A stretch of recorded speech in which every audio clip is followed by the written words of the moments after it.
After all these years of scandal, you'd think Andrew Mountbatten-Windsor would know how best to respond by now. But after the latest tranche of Epstein files was released on Friday, did he keep a low profile to ensure the scandalous photos and emails didn't get any more oxygen? No. He fanned the flames by continuing his favorite pastime of horse riding through the Windsor estate, and even had the gall to wave and smile to members of the public when behind the wheel of his Range Rover. This image, of a smiling former Duke showing no contrition despite the serious allegations made against him, infuriated the palace and prompted a new sense of urgency to banish him to Sandringham. Those working for the royal household were exasperated. How could Andrew be so ignorant to public interest and anger to the Epstein files that he felt it was appropriate to be pictured in public? How could he be so stupid? It looks appalling, one insider said.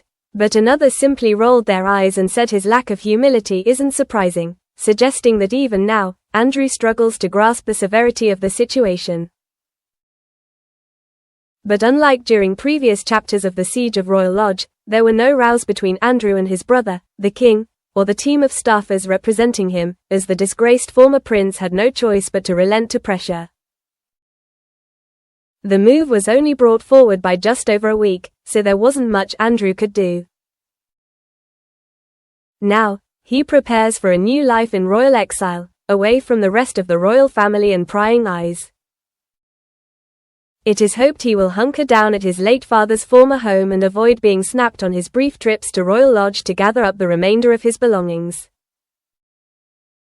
Andrew's move is another crucial step ticked off for the palace, after he was stripped of his remaining royal titles last autumn in a bid to distance the firm from the ongoing scandals.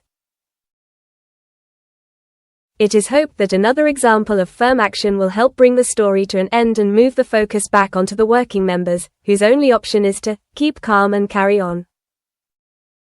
Some senior royals have expressed concern for Andrew's welfare and are mindful that, although he is no longer a prince by title, he remains a member of the royal family. Perhaps that is why the king has offered to pay for Andrew's new living arrangements himself, from his own personal finances.